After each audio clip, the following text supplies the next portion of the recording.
బాలు మీనా ఇద్దరు కలిసి మీనా వాళ్ళ ఇంటికి అయితే వెళ్తారు. ఇక బాలు వాళ్ళు వచ్చాక వాళ్ళ అత్తయ్య అయితే బాబు బాగున్నారా అని చెప్పి అడుగుతూ ఉంటుంది. ఇంతలో మీనా వాళ్ళ అత్తయ్య అయితే అమ్మ బాగున్నారా, ఇద్దరు చిలక గోరింకల్లా ఉన్నారు చూడముచ్చటగా అని చెప్పి అంటూ ఉంటుంది. ఇంతలో మీనా వాళ్ళ చెల్లి అయితే వాళ్ళిద్దరికీ హారతి ఇస్తుంది. హారతి ఇచ్చి లోపలికి రండి అని చెప్పి అంటూ ఉంటుంది. బాలు అయితే మాత్రం ఫాస్ట్గా లోపలికి వెళ్ళిపోతూ ఉంటాడు. అది చూసి వాళ్ళ చెల్లి అయితే బావగారు ఆగండి, లోపలికి ఎందుకు వెళ్ళిపోతున్నారు, నేను మీకు హారతి ఇచ్చాను, హారతి ఇచ్చినందుకు నాకు అమౌంట్ వేయాలి తెలుసా అని చెప్పి అంటూ ఉంటుంది. ఆ మాటలకు బాలు అయితే నవ్వుకుంటూ అమౌంట్ వేసేసి వచ్చేస్తాడు. ఇంతలో మీనా వాళ్ళ తమ్ముడు అయితే బ్యాగ్ వేసుకొని బయటికి వెళ్తాడు. ఏంట్రా ఈరోజు సెలవు కదరా, ఎందుకు కాలేజీకి వెళ్తున్నావు అని చెప్పి అడుగుతూ ఉంటుంది.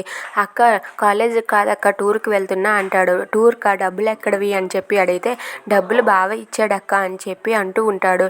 మీ బావ బయటకు కనిపించడానికి కోపంగా ఉన్న మనసు చాలా వెన్నరా అని చెప్పి అనుకుంటూ ఉంటుంది. ఇంకా బాలు మీనా వాళ్ళిద్దరూ కూడా వాళ్ళ ఇంట్లో అలా గడుపుతూ ఉంటారు. Thanks for watching friends. Please subscribe our channel. Thank you.